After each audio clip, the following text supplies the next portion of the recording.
Alrighty, and welcome here. We got Kevin Reitzel. Welcome. Thank you. We appreciate it, Cam.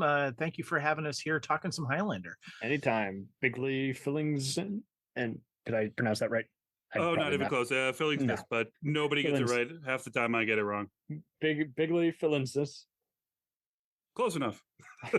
Fillingsness. Yeah, it took me a while. Fillingsness. I'm the worst for surnames. I just call him Bigley. I'm your host, Cam, and here we are. We're revisiting, again, the one, the only fantasy saga that is Highlander, but we've reviewed all the movies, and so has Kevin and company. So if we're going to revisit this, they kind of started it off, the best foes on Blood of Kings. And I said, hey, we're already re-examining these franchises. We got to talk about the big antagonists that were so sharply written, no pun, and very see what you did there. Yeah, I couldn't help it. Just the ones that re-illustrated why these showrunners actually fell in love with their fictional world and made one hell of a epic. So before we begin, you guys are already just big movie buffs, love the art of everything, just from production design to fight choreography to subtext and acting.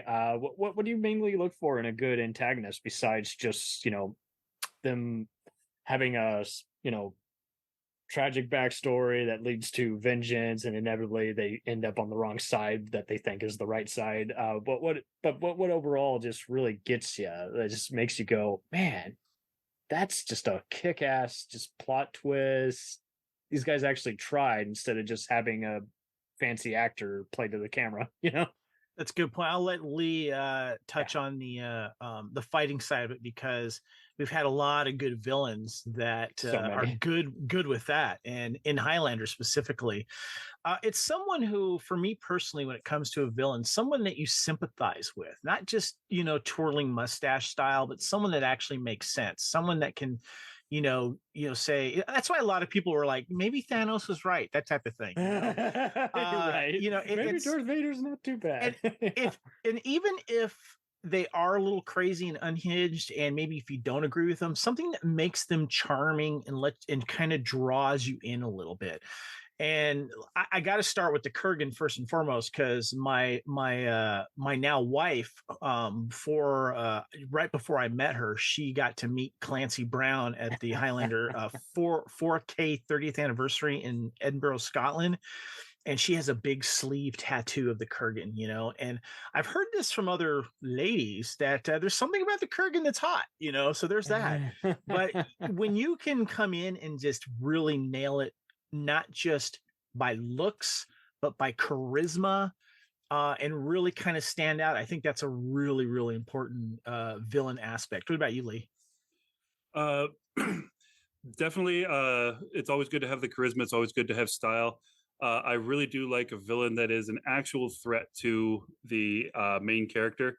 Those of you just tuning in, I actually am an actor. I play almost all villains because I am a 6'7", 280-pound monstrosity with more black belts than the JCPenney men's department. So I get to play a lot of these villainous characters, and fun. Yeah, well, it's fun if you get to fight. If you get to actually kind of have some fun instead of kind of get kicked around by the bad guy, by getting kicked around by the good guy because the good guy's supposed to win. I really do like it when the bad guy is a threat to the good guy. And I prefer a bad guy who has the, lack of a better term, the strength of his convictions.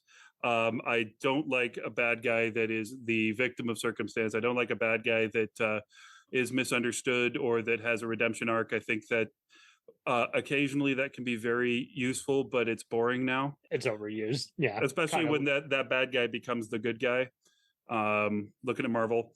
I was just going to say Marvel, hello. Yeah, hey, Winter Soldier. It's kind of like how they oversaturate music, or even nowadays with revenge movies, like how longer can we tolerate even, the John Wick Taken formula, before it gets old. So it's a good point, it's like there's so many movies that are popular, but you take one detail away and you lose the suspense, or you don't really feel like the near unstoppable hero, has much opposition, and Yeah. everything's fallen victim to it. There's been some Arnold Dolph or Keanu movies where we've seen and we've been like, yeah, but they didn't have a good hero to play, or again, I other than the action, there wasn't anything to make me say, hey, they had a very unstoppable force to go against. And, sometimes you get that with even other franchises. There's going to be some DC, Marvel, or even a Star Trek where you're just like, yeah, what were they thinking? That villain was kind of lame, man. So Well, with Marvel especially, not to get too far off track, but all of the good fights, every great fight in Marvel is between good guys. Yes. Yeah. Really, the only standout from that where the character stays a bad guy through his entire arc is the final fight against Thanos. And it's the only truly memorable fight against Thanos, because you have, kind of the Hulk getting smacked around like a rag doll. And then you have whatever happened in Wakanda, which was boring, to be honest. And then you have that epic smackdown where he's got the helicopter blade and he's just fighting against Thor, Captain America, and Iron Man. That was a good fight. That's the only good bad guy fight that Marvel ever did. The rest of the time, as great as Loki was, every fight he had it looked like, my nephews trying to look cool, which my nephews are cool, but not that cool. I know what you mean. Yeah. Like, I like the Doctor Strange movies, but the opening fight where he's practicing, just total botched shaky cam, and I'm just like, well, that clearly was not shot by the same unit. You're just Yeah. like, so it's very frustrating when, like you say, it just feels like it was a last minute thought. What Yeah. to bring it back to the Highlander TV series, what Lee and I have discussed plenty of times is how creative they did get with the villains, what their their purpose was. Some of them were more interesting than others. We had some really good fight scenes in some of them not so much. Some of them had to be creative because maybe they weren't big enough or tall enough or strong enough. Kenny, for example, 800-year-old kid. And when we did a podcast on Bloody Kings for Duncan's Deadliest Immortal Opponents, we also talked about the movies as well and brought those in there. But it was interesting to see a lot of the Bloody Kings fans give their take on that, and very descriptive on why people felt strongly about certain characters, and it wasn't always the strongest or the meanest or whatever, but it was interesting to see the dichotomy between the villains. I mean, Lee, you yourself, you remember that episode and how you had some interesting takes on why you like certain ones and why you didn't like certain ones. Yeah, we did have there are kind of the classic ones. I mean, we had a couple like just walk in like, okay, yeah, these guys are obviously the winners. But it was by the way, can I mention the winners? I have that list right here. Sure. The 4 Hall of Fame walk-in villains were Grayson, Consone, Kalis, and Xavier St. Cloud. Kalis is Star Trek, Kevin. Kalis Kalis. Damn it. Yeah. Damn it. You caught me on that one. It's Kalis. Your ancestors are ashamed. Anyway. Yeah, he's freaky. Yeah, and they were just, the ones like, okay, there's no question that these are great bad guys. And it was a combination of the swordsmanship. It was a combination, in all of their cases, they kind of met my standard because they weren't trying to be good guys. They didn't need any redemption. They didn't feel bad about what they did. They were bad guys. And Exactly. They were, a couple of them, maybe a step or two away from twirling the mustache. But really, it was just good storytelling and great fights. That's what I really loved about him. Oh, totally. And to see him, kill Fitz, so you root for his comeuppance, and then, Amanda, has to fight him. It's just all kinds of it's just a fun serialized, 2-part thing. And you just feel him looming over everybody, even, when they finally take his head. Lee, do you remember what your number 1 pick was? Oh yeah, it was. I always forget his name. The weird looking redheaded dude. Stephen Keen. Stephen Keen. Yes. Yeah. Because again, not only did he believe that he was right, the audience kind of believed he was too. Yeah. And it was one of those things that kind of flipped the script on, all the ways that we kind of justify Duncan getting revenge throughout the show. Like, this is a guy that deserves the kind of revenge Duncan went for. And him not getting it was an interesting moral choice. And I thought that was really cool. Some great fights, really getting back to kind of the Bob Anderson style from season 1, which I am, Kevin's probably tired of me saying it, but I am probably season 1 is my favorite, even though like everything kind of gets better. They were swinging so hard in season 1 that it's hard not to love it. I have to give you props though, Lee and Cam. He made a good point. Season 1 had a different visual aspect to it too. Thomas J. Wright of Future Millennium and Criminal Minds fame directed a good chunk of episodes.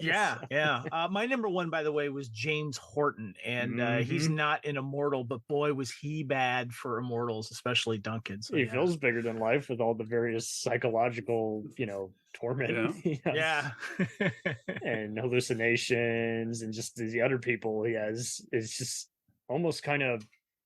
Imagine how he'd be in today's world now. He is like, oh my God. He'd probably be wreaking havoc at every protest. It's like he's that kind of diabolical guy, he would be the total cyber criminal too. He would be on top of all cyber criminal, the typical terrorist who has no double standard. He would be the first one on TikTok, just bringing down any immortal or Duncans he could through TikTok.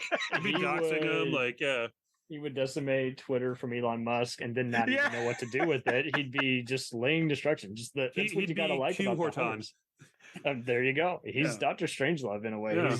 He's with the hunters. It's just so cool how they have just everything that the Watchers don't have, and then they just keep going. Like that to them, they want to hunt just for the hell of hunting, and they just consider everyone just lesser than them. It's just all just intriguing.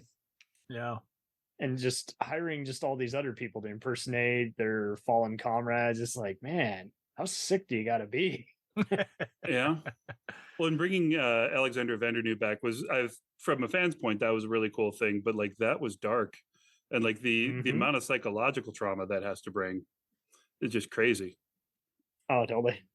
I can't imagine. I'd be like, oh, you did not go there. Kudos to Andrew Devoff for playing two diabolical villains on here. Not just one, two. Yeah. I had the fortune of talking to him a year ago. He's been very supportive of his fan base because, you know, he's been in everything. Air Force One, the Wishmaster horror comedies, and plenty of other Toy Soldiers. He was a lead terrorist. Yes. Yeah. And so it's so funny. I think you guys mentioned it, is that when he's playing the guy who takes over a courtroom, it's pretty much still in Toy Soldiers mode. But then when he gets to the it was like I think it was like around the same year he played both roles. It was like the first time they did the Dog Day Afternoon Die Hard formula on that show. Yeah. And it's, but it is fun how, you know, when he returned to the show, he probably did his best part, and, you know, it made that. Oh, Andrew Lorca was even scarier, if you ask me, especially when you have that cult mentality leader. Oh, yeah. I always tell people I'm not wrong, and I can do whatever you want. And if you go against me, then, you know, I'm damning you while you kill me. It's just like, it's just amazing how you can use religion, just brainwash people, and then go even further. Just like, like, you're worthless. If you do anything, you get nothing. But, you know, I'm not wrong. I apologize for nothing. You know, Lee, what did you call him? My nickname for Andrew Devoff is not Robert Davi, because he looks enough like Robert Davi that you have to be like, okay, is that him or not? I never got that. That's wild. Yeah, if you look at during those younger years, Special Agent Johnson is too busy blowing up a building before. Oh man. But well, who would you say has probably a cool like fight with the rest of them? I mean, the top fight really has to go to Duende. Oh, Duende. Yeah. One of the more intricate, one of the, at the time, very unique. Nobody had put that to screen yet. And it was really a culmination of a lot of stuff that Adrian had been doing on the side, of stuff that Anthony had been studying on the side. They actually put out a kind of a VHS tape series on how to do Mysterious Circle in concert with kind of the still ranking master, a guy named Ramon Martinez, in teaching the Destreza and the Mysterious Circle, which I still have on VHS. And I kind of bragged to Anthony, like, this is how long I've been a fan of yours. But it's that one just kind of stands out as one of the better fights. Any of the fights really with Dustin Nguyen were really good. We actually did a tribute episode to him. He was yet another guy that played two characters. Yeah, but, 21 Jump Street. Yep. And currently on Warrior, which is also a fantastic show. But I'm glad to see he's finally getting recognized and doing a little bit more. He hasn't had that kind of steady work in kind of the American market for a while. But I think those were really good. But you just see a lot of the more Adrian learned, the better the rest of the villains had to be kind of a challenge for him. So they'd start bringing in the Anthony DeLongeses instead of, some guy. And it started to level up, once they go over to Europe. Acting training in the States, it's changing a little bit now, but doesn't involve a lot of fighting. You might do a semester of stage combat, which is really so that you have it in your tool belt. You don't really study it. Most we're called actor combatants. Most of those guys go to just be the combatants and then eventually choreographers. Whereas in Europe, if you train, you learn how to do all this stage stuff. You learn because you're doing Shakespeare. You're not doing Tennessee Williams. So you'll have like all this sword training. The difference. Yeah. We're not here for tea and talking about abuse. We're here to talk about royal deceit. Whatever's rotten in the state of Denmark at the moment. Right. This kingdom shall be mine at dusk. Yes. I had some. I'm not a fight expert like Lee is, but there was 3 villains in the TV series that I liked, and that was the Anthony Galen fight with Roddy Piper at the amusement park.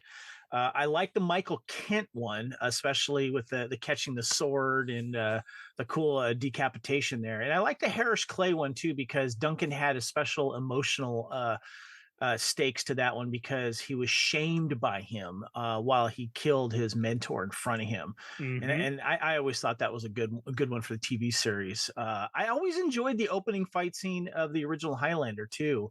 I always thought that was kind of cool. You're like, who is this guy in the parking lot stalking our hero? He just vanished.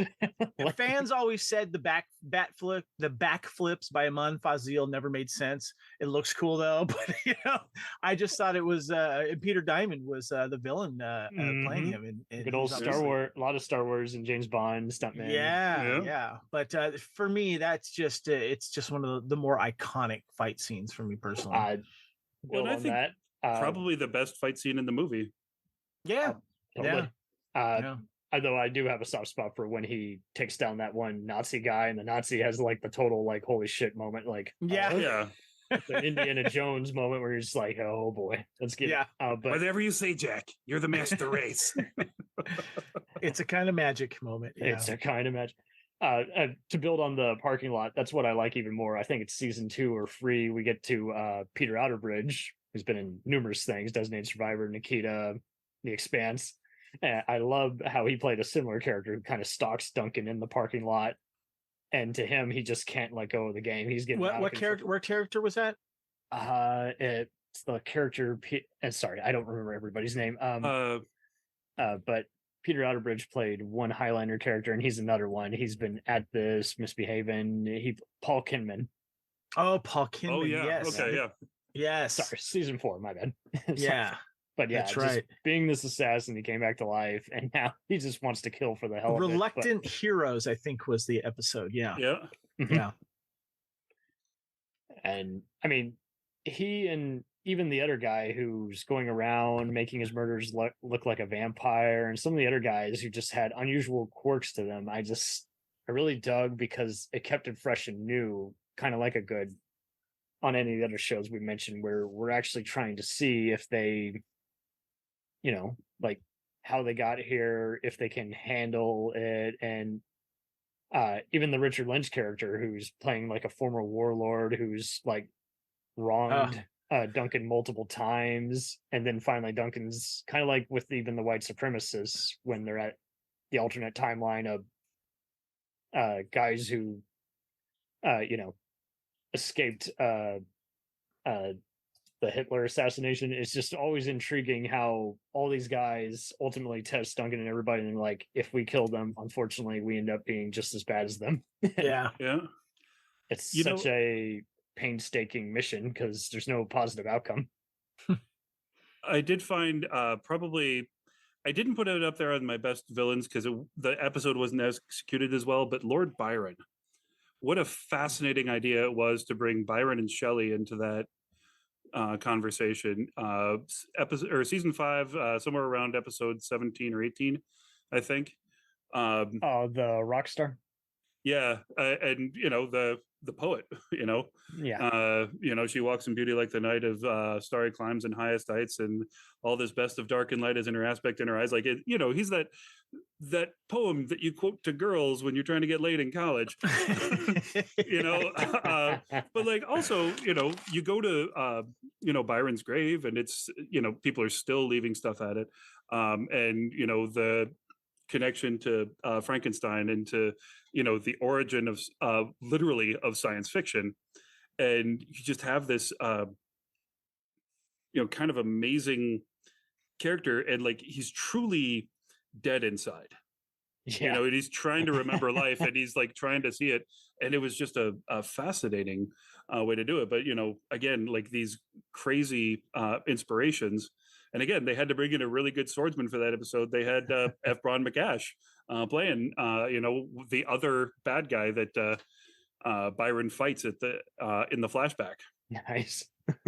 When we were talking about the villains in the movie, so one of my biggest pet peeves was now I'm one of the people that actually enjoy Highlander too. There's many reasons. You guys did a good job just finding just some better, I mean, you've talked about how some people are even trying to combine all 3 cuts, but it is No, I like the special edition with the additional scenes and the removal of Zeiss. But Michael Ironside, who I love, he's Katana, baby.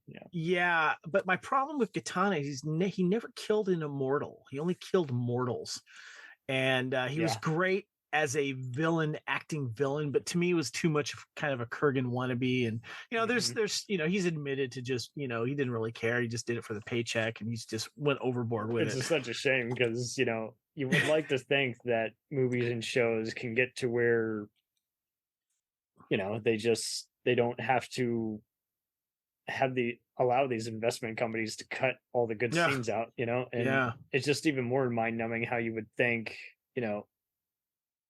why not have exposition at the beginning, with all the different, re-edits. You would think it would be a wonderful idea to just do just that. Have some exposition at the beginning saying, hey, here's the game, it's changing, yada, yada. And by the way, they're brothers. This is really why he wants to kill everybody. Yeah. And that's how I was with Mario Van Peebles, because again, another beyond talented actor. He's really good in Gunman with Chris Lambert, but it's another. That's a fun movie. Yeah. Gunman. Love Gunman. That's why I like how you guys too have also done all these different movies. You're like, this could have been a Highlander sequel.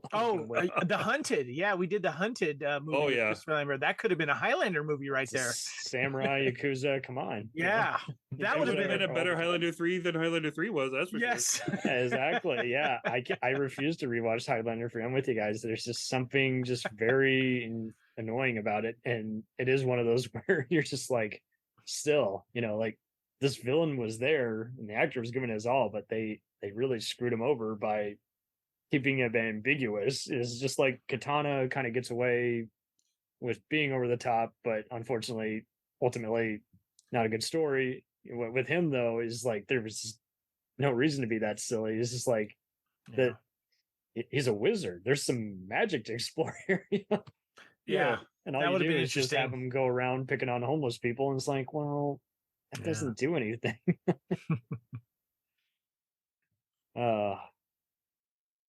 But yeah, we gotta talk about Katana and obviously, the Kurganones because it when they're killed on the same battlefield, he just keeps wanting to continue the fight. It's never over. They do a good job of showing the battle lust.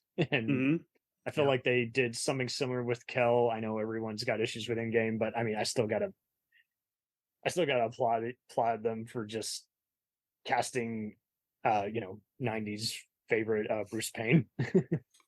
Well, I like Bruce. Bruce has always been cool, and it's interesting how they dove into like the kill count type of thing with that, and how that made a difference. And I didn't have a problem with that. It was interesting, and that it really kind of lets you know that the more you kill, the more powerful that you get.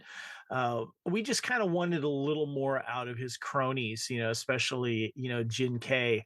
Who should have been the main bad guy? That would have been the better final fight. Yes, by far. Which Donnie Yen, man, come on, you get Donnie Yen. Yeah. I mean, I do like him in that. I'm just glad they got to be part in one of those movies, just because, just it's already a complex franchise as it is. It could have gone so many different ways. But yeah, I really did enjoy 3 and 4 were the only ones I ever got to see in the theater. So the others were out long before, but like I drove 4 hours to see number 4 in the theaters with all my buddies from high school. And we kind of walked out and we were like, yeah, that was awesome. There's a lot of sword fights and nudity. Yay. But because, this was 20 plus years ago, I'm definitely not that. Yeah, I am. But it was just seeing the everybody kind of back there was a lot of fun. But the kill count thing, we kind of talked about it when we did our review of it a few years ago. It's like, okay, Duncan killed 2 of the oldest immortals, or multiple of the oldest immortals that ever lived, has survived these prophecies, has done all these crazy things. Like, there's not, this guy having killed like a few others, it's sort of like those guys that play MMORPGs and just like build up points by like mining turnips in the forest. Is like, oh yeah, you didn't actually do anything, but you got these all these HP or whatever, and now you got big. You didn't actually learn how to do the fight. Exactly. Duncan was there in the fight doing the crazy stuff, and there was never a setup where Kel was good enough to win. Jin K definitely. Yeah. Jin K had honor too, felt like. Yeah. That's just it. They were just trying to show, they could have done it better, but I get it. They were just trying to show one of them's dishonorable and the other's. Oh yeah. And a shout out to my buddy Ian who played Cracker Bob. Man, he should have had a sword, a bat with spikes. Come on, man. It's a club sandwich. Love my brother. There you go. I guess we got to talk about one of the other main ones. How about the millionaires who were doing their own like kidnapping people and hunting them for sport in like one of the later seasons? Oh, and Dark Tower. Oh, that might be it. One of the liked or hated episodes. I just thought the purpose was cool. Oh yeah, and you kind of get into old literature there again with the Dangerous Game, all that kind of stuff. A little bit of a prequel kind of to Cube and to later Resident Evil. You kind of that was Devin Merrick. Is that who that was? Sounds right. Yeah, I believe so. I don't know. Yeah, most of season 6 is so forgettable to me. Yeah, there was Devin Merrick in Black Tower. Yeah. Yeah. What about the thief who was kidnapping on the Raven, played by Carlo Rota? Oh God, I forget that guy. I'm sorry. Yeah. Wow. Hold that. Which one? Mario Cardosa, the full disclosure episode. I have to admit, it's been so long since I've seen that one. I don't really remember it. That's all good. I just remember Alex Raven. Yeah. Yeah, One of the best there's plenty of quickenings other ones ever. there too. Yeah, Yeah. most of them are basically James Bond, Nikita type villains, but Yes. Yeah. Yeah. I just have fun seeing them just kind of get a snappy one-liner in before their comeuppance. So, Well, and I think you know, once in the Raven, once they got to Paris, it's kind of like Highlander or the original Highlander series. They started to have a good season. The first half was choppy at best. You know, they're trying to establish what even the reality is. And then they get to Paris, and suddenly it's like, okay, the background can establish so much more for us here than, and then we can work on the character and not need to drive as much of the story. That, you know, when you're making a product, you know, film, TV, whatever, it is visual as much as it is story, as much as it is audio. And when you have the visuals of Paris, you don't need to expend the efforts in some directions whether you need to, and you can just have a good character, and you can put a good background on a good character and not have to have a crazy backstory, not to have a whole lot. You know, again, when you look at season 1, it's like, oh yeah, we just showed up at this fashion show, and oh, that's the guy we're going to kill this week. You know, like it was, they would give a little bit. Never made much sense to me. I can understand the theater whodunit mystery, but even then, there was 2 villains for me that stood out in season 4 that, for completely different reasons, that I thought were good. Was Colonel Simon Killian, the Colonel, who had his reason for revenge, but actually captured Duncan. And if it wasn't, you know, that's for Amanda, and just toying with him and stuff like that. And I thought that was pretty cool.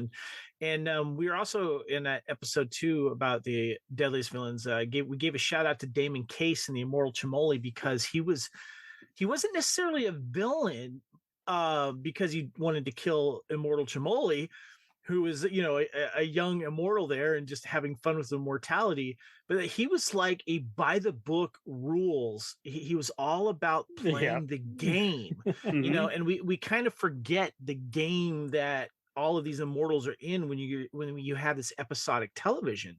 And he was all about the game and you know, the challenge and the one-on-one and all that type of stuff. And it was interesting because I even though he was a villain, he kind of wasn't. And we debated that, right, Lee?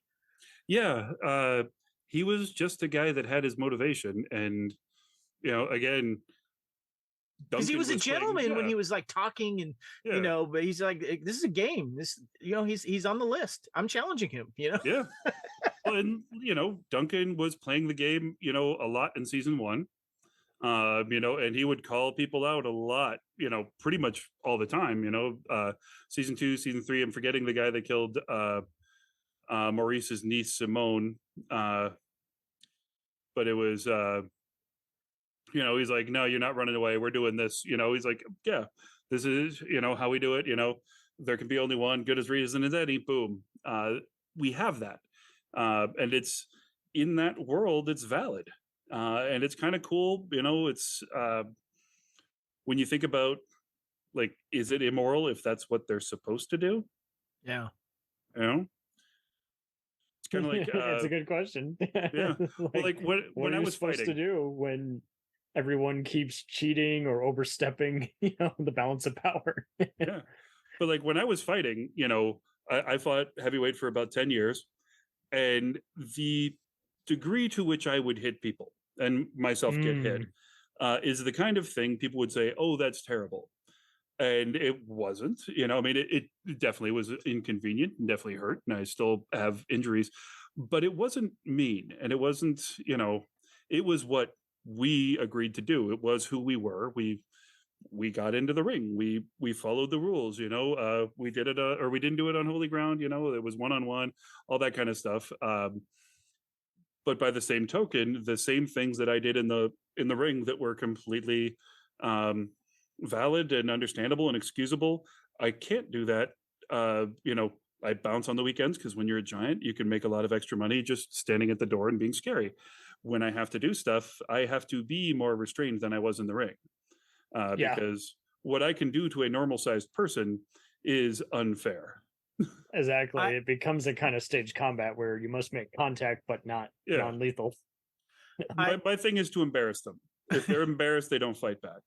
I think I did want to bring up in this topic, since we're talking about Highlander villains, because it was it seemed like an obvious choice to fans, but when Lee and I were discussing it, when we were discussing Duncan's deadliest villains, it would seem obvious to say the Four Horsemen: Kronos, Silas, Caspian, obviously being the evil versions before Mythos found his way and decided to change his ways. Mythos is a good contrast. No, that's very true. But we kind of agreed, and you can give your opinion on this, Lee, but we felt they were more villains for Mythos. Or even gray area anti-hero, because Mythos is even on the villains Wicca, and it just seems like it's just because of that season 3 reveal of his war crimes. And it's like, well, yeah, they felt like the rest of his brothers were kind of his burden, and it was up to Duncan to help him fight those villains. The Four Horsemen for those. Yeah, I mean, obviously Kronos is up there because he's the leader of the Four Horsemen, and they're the ultimate villains of Immortals. But they always felt like Mythos villains to me. I don't know, Lee, you still feel the same way about that? Yeah, and I think I even said this on the episode, but that should have been Mythos and Cassandra fighting at the end. Against the other two horsemen. It shouldn't have been Duncan. She had probably the most grievance against them. That's a great point. Yeah. And we established her as an ancient and powerful one. Yeah.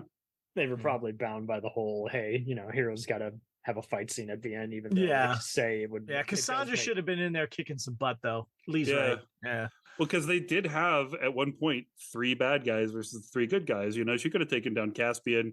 And that would have left Yep. And she makes her clothes look damn good. But underrated B5 actress, but that's just me. Yep. I kind of like the villain in that one-off episode where no one from the main cast appeared. It's okay as its own turns, but it kind of pisses you off when you realize that was the original one-off. Oh, the Two of Hearts. Yeah, they got Claudia Christian. Also another Babylon 5. Yep. Yeah. And it was just one of those. It's like, well, the villain was cool, but you could have at least let us in, or at least had Duncan or Mythos appear at the starts, because otherwise, for a while we were wondering what's going on. Yeah, season 6 was an interesting season. It was like the audition season, it was winding down. It got interesting. Well, and Duncan was dressed like he's on vacation the entire time. Yeah. They kind of do, when especially when Dawson and Mythos have their own one-off, 2-part finale. But yeah, that was a great episode. The Mythos and just wouldn't give anything in the world for that. And those villains, especially that are working with some of the other guys, it's just like after a while you can't keep up. But unless you rewatch it 500 more times, but at the same time, it's just like, whoa, these guys are using machine guns. It's just not even fair. Yeah, and I think what if Joe dies and then you shoot Mythos? He won't be able to get up in time to respawn. Yeah. I think the missed thing on that was not just doubling down on Amanda and establishing her in like a backdoor pilot season, because she really was. She was already in the credits at that point. I know that she had some scheduling conflicts. That was why they went to other sources first, but they didn't do a good season. They didn't do a good half season, really. I think it says a lot when none of our the top 10 list of bad guys that Kevin and I were talking about on the show when we did this came from season 6.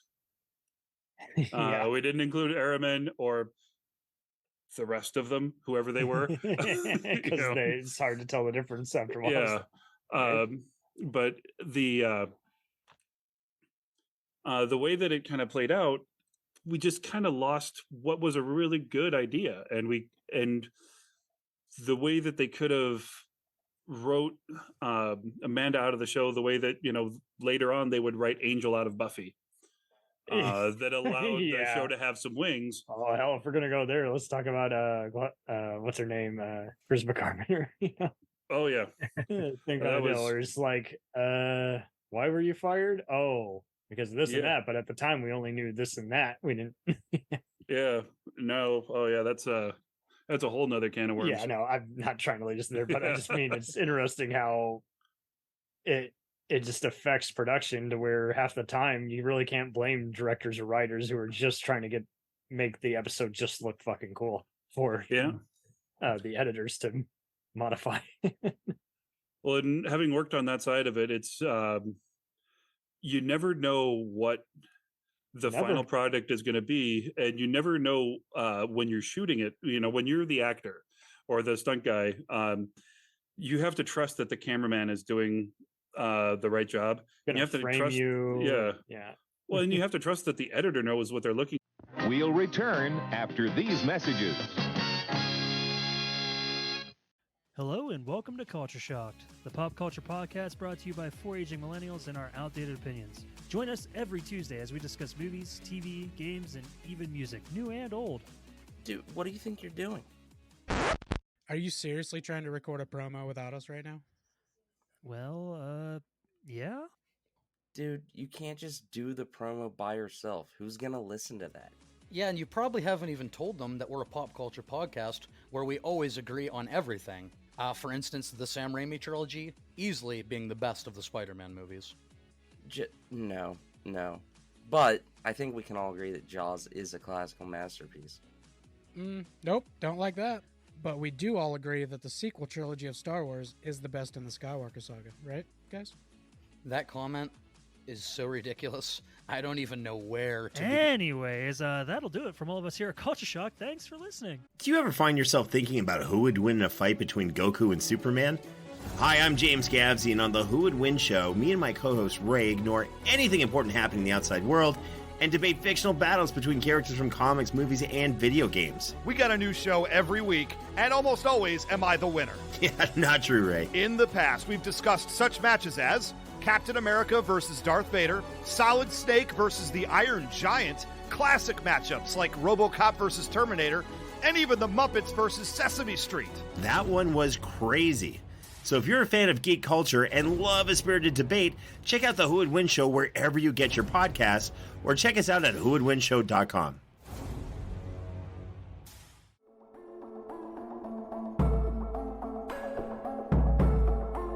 We let things pile up in the DVR.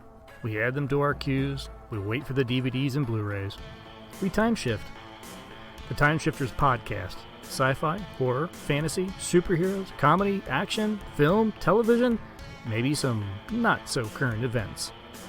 Find us on iTunes or at timeshifterspodcast.com. Cool thing about Blind Knowledge is we are in multiple countries. We are worldwide all across the globe. We are in the US, we are in the UK, we are in Canada, Germany, India, Japan. We're in Australia, y'all. BlindKnowledge.com. Now back to the feature presentation.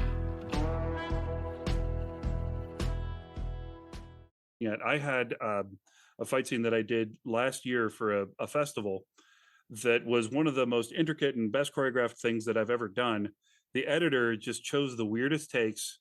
It looked like we were walking through and just kind of like literally there was two times in the final product where you can hear somebody say cut and you see both of us kind of get out of character and just relax for a second. It's like, yeah. Oh gosh. Just amazing though too how and then when you want to even get like a deleted scene that's better, then it's likely already in the trash or not properly remastered. So it's like, well, I'll take it as long as there's no time code. Yeah. Oh, there's a time code and that's the only take. Well, I better send an editor to remaster this since you guys don't care about our careers. Yeah, it's well, even I just told Kevin the other day, I just ended up on the History Channel for the first time. And I filmed for 3 hours for what was ultimately about 3 minutes worth of time on screen. which was kind of crazy because they brought me in as an expert. They had this completely other subplot, and ends up being something else. So, I mean, I still got to be on TV, and since I don't murder or get killed in this one, all my nieces and nephews got to watch it. But kind of an interesting experience, and you just never know what's actually going to make it to screen. Oh, totally. You don't even know if someone's going to recut it a different way down the road. Pay, X amount of residuals for this. It's just insane. So really digging into takes, guys. Obviously, there's plenty of other supporting villains that are fun too, and like you say, you guys are doing an excellent job just reminding everyone of the fandom, all the various annual events of this ongoing cult fandom. And why do you think everyone kind of just plays it down every once in a while? How, there's clearly a lot of fans out there, but they're not always like the first. You often got to go through dozens of Lord of the Rings and Game of Thrones fans these days, maybe Vikings fans before you actually get to the Highlander corner at a convention. One of the things that I've noticed about Highlander fans is that even though we are a smaller subgroup of like a lot of the major fandoms out there, Star Wars, Star Trek, Lord of the Rings, Harry Potter, Marvel, DC, we're a passionate group and we're tight knit too. And we're very, very protective of our fandom, and we know the many, many flaws that it has. A lot of them we accept and some of them we don't. And it's interesting too, because, with Highlander fans, even though it's out there, we may not whether we like it or not. And if we don't always will accept it as Highlander canon, even though it might be. Yeah. And that's okay, and we all know where Highlander has fallen short, and we've and I we do think, podcast episodes about it. Oh yeah. and when it comes to any, and we notice it's been a lot of pushback on this supposed Highlander reboot that Chad Stahelski, the director of the John Wick films, is supposed to be helming. There's a lot of pushback on this because a lot of people say, and I think it's kind of a lazy excuse that they shouldn't do it. Highlander, there can be only one. They always throw that out there that the original Highlander should stand on its own. Man, I remember this one cult website back in the day that would talk about how, I watch all the Highlander movies and like Phantasm, they don't make any sense to me, but I love them. And I always took that away because I was like, did you watch the same movie the rest of us watched? Yeah, well, my argument is, and a lot of this has to do with the television series as well, is that I think that Highlander has a rich mythology that still can be that a creative team can still dive into and come out with something unique with still the Highlander world as a guideline. And so I'm always open. I've been open to this reboot because I kind of want to see in someone who has been creative like Chad Stahelski, especially with his work in action and fight choreography. I would love to see a really good Highlander movie with attention to that type of detail. And I know Lee feels the same about that. Yeah. But we're very protective of the Highlander world as fans, and we'll go to fight for it, we'll battle for it, we'll argue over it, and I know that sounds familiar with other fandoms, but the cool thing about it is that I've forged a lot of really good friendships through this fandom, and a lot of it has to do with not just they're out there, not just interacting on social media, but a lot of these Highlander conventions I've been lucky enough to go to and meet these people, and I treasure those relationships, and many of them Lee and I have had on as guests as well. I don't know, Lee, I didn't want to speak for you, but how this Highlander fandom is a little bit different than others. Yeah, well, I think the weird way that it is in our world and not is kind of the first part. Because it could take place, down the street from where I am at right now. It doesn't, other than the Immortals existing, it doesn't require an arc reactor or warp speed or anything crazy like that. It literally just requires somebody to be older than we expect. Yes. And it allows for the entirety of the human experience to be the plot line. I mean, we go back to, the experience, the Bronze Age. We reference Egypt a couple times. So there's things can come, and you can have all these different perspectives, and you can change the game. And I think that there is something in that that makes it open to more people. The Galaxy Far, Far Away is for everybody. Marvel is, what it is. But this until is people stop coming, yeah, which probably isn't going to happen anytime soon. Even when they complain about it, the movies make a ton of money. But the other thing that I think is interesting is the way that it's unknown but influential. It's almost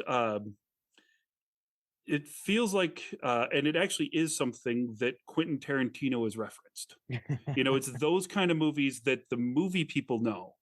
And it's not just sci-fi that people that really like it. You don't have to be the sci-fi nerd like Kevin and I are. You can just be a straight up movie nerd and recognize the quality of the camera work in the first one. There are references to a couple scenes in Kill Bill Volume 1. When they have the big blue black backdrop, that's like, okay, yeah, we're going Highlander here. The way that Russell Mackay kind of changed the way that we shoot a lot of action movies, the different perspectives, all sorts of stuff. You see that the way just think about the soundtrack, what that meant. The way I can't have it without it. It doesn't work. Well, and like the transitions, the way that, just completely changing cuts. You don't even know how many of the people's favorite movies were influenced by that. So it's sort of like that. Blade, especially, just so many different movies, just back and forth, and you're just like, but again, this took 400 takes, of everything, just to make it all seamlessly look like it's the same day, same time, everyone's boxing and fighting, and running. One of the biggest things too about Highlander that makes it so appealing to the fans is, and Lee touched on this, is the connection to real history. Yes. And like Lee said, you feel like this could be happening right now.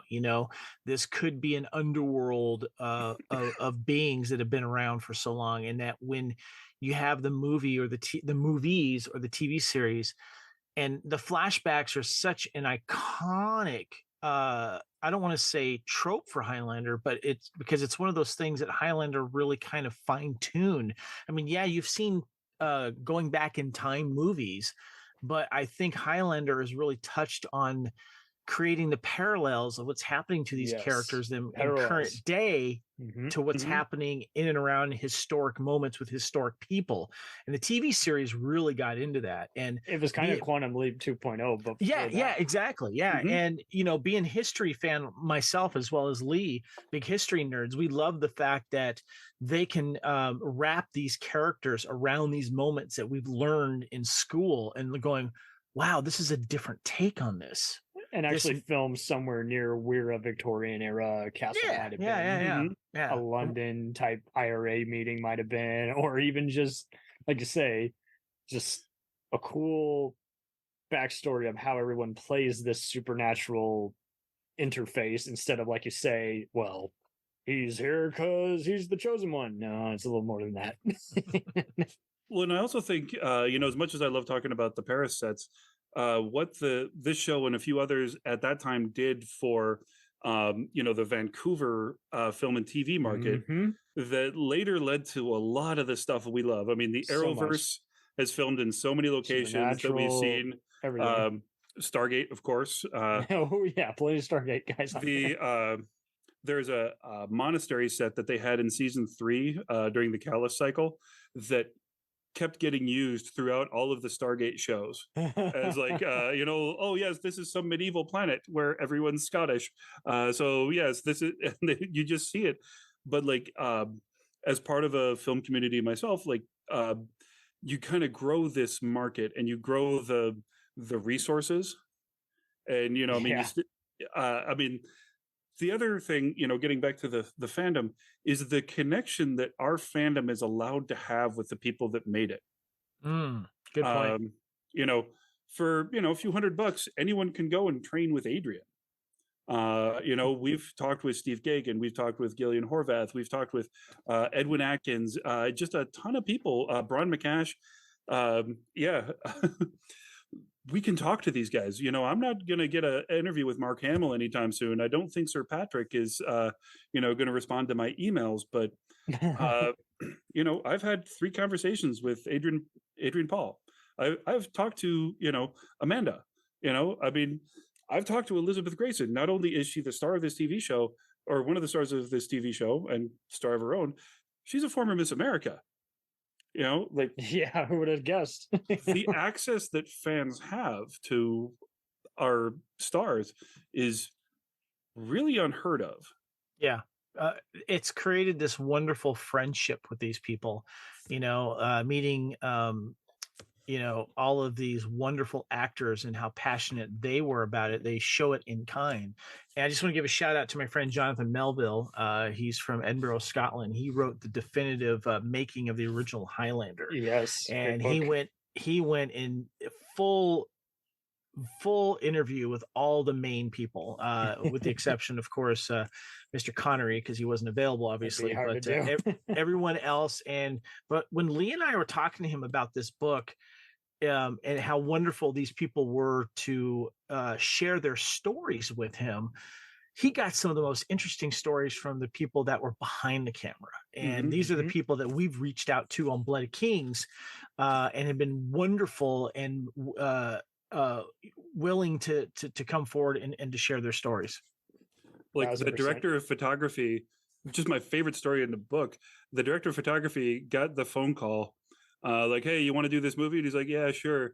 While he was sailing, he gets off the boat somewhere down in Florida, just gives the boat to his friend. He's like, "I got to go make a movie."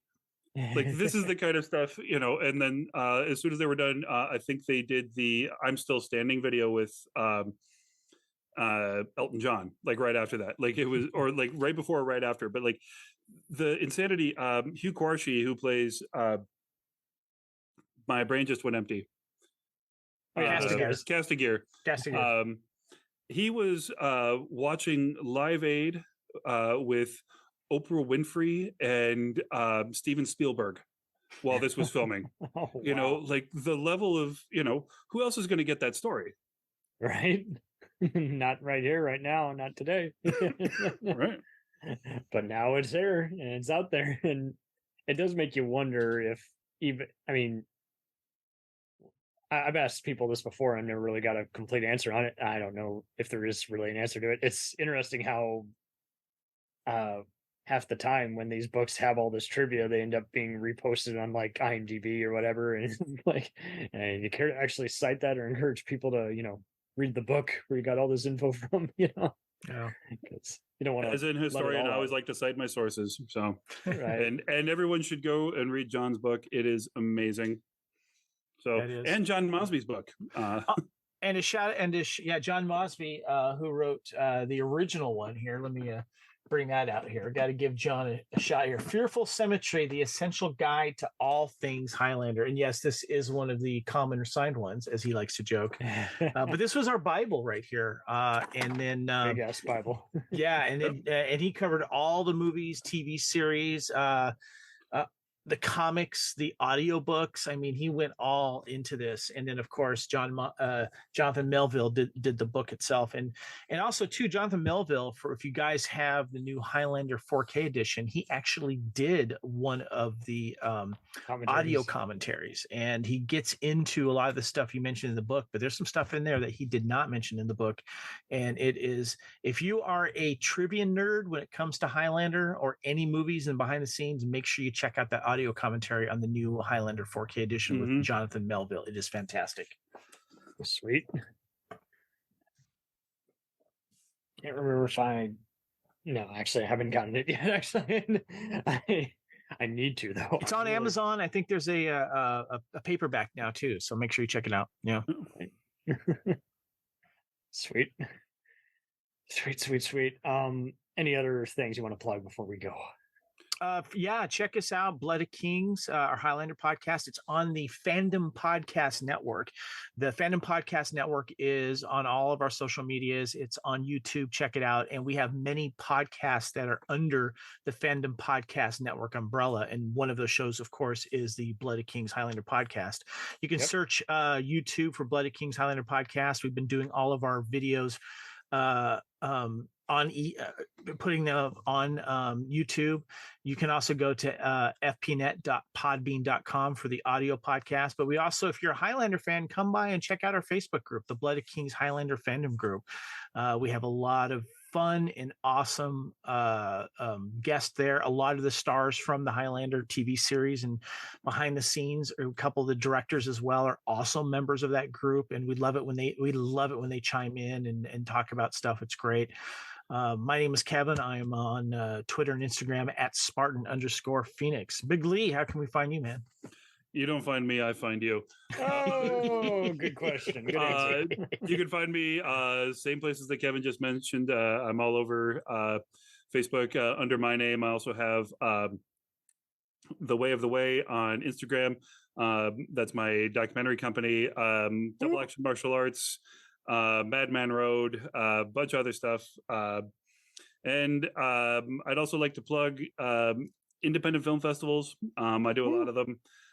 It's where a lot of the people that eventually get to do all the cool stuff that you see kind of hone their craft. I was just nominated 3 times for 2 different awards in a local film festival. This will make, if I win one of them, that'll make the 7th, and if I win both, that'll make 8th awards. I've won for writing, acting, and stuff. And the 3 movies that I was in this festival are all chosen for top 10. So I guess I technically have already won those 3. So yeah, I got to change my numbers. Lee is the real deal. Sometimes. I just play one in movies. Okay, very nice. How about yourself, Kev? You can find me on Facebook under my name, Kevin Reitzel, and of course at Spartan_Phoenix on Twitter and Instagram. I did want to mention, if we did talk about Star Trek and Star Wars, we've got Star Trek and Star Wars podcast under our Fandom Podcast Network umbrella. We've got a Marvel podcast as well, Doctor Who. We got several, and a couple of our favorites. We got Couch Potato Theater, where we celebrate our favorite movies. We've had Leon for the several Heavy of Metal those. One show is fun. There's Lethal Mullet, our crazy Australian friend, just doing whatever he does. Yeah, Lethal Mullet. Adam does our action movie podcast. I got Hair Metal podcast as well. And we do Time Warp, where we look back on an entire year of movies, and we split those up and talk about the pop culture in between those movies. And right now we're talking about 1983, because that is 40 years ago, and everything that happened in 1983 are celebrating their 40th anniversary. How did we get here? I know, right? Oh man, so you guys are kicking ass. Keep educating people on this. It's just it's a Highlander's a fun fandom, and we're proud to do it. And it's a neat little part of our lives that we love to dive back into and do podcasts about. Totally. Yeah. And for me, it's fun. Like I said, I lived in the places where they filmed it, so it's fun to go back and see all these little memories. And then also, having been that kid that dreamed of going places, I can watch it and remember who it was I wanted to be. And not to brag too much, but I am making movies. I did live in Paris. I did fight. I did learn the languages. I got to do some of the things that I dreamed of being as a kid. So and if anyone ever wants to travel to Scotland to visit Highlander locations, hit me up. I've been there personally, and it is quite a wonderful way to explore Scotland, because there's some scenes that were filmed in and around London as well. But when you get up to the Highlands, there's some beautiful locations up there. Hit me up. Do it, guys. Do it.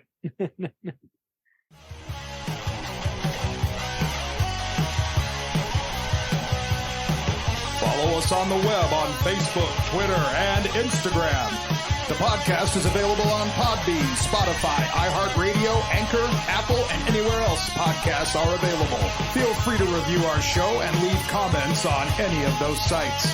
Thanks a million for listening. It's a jam.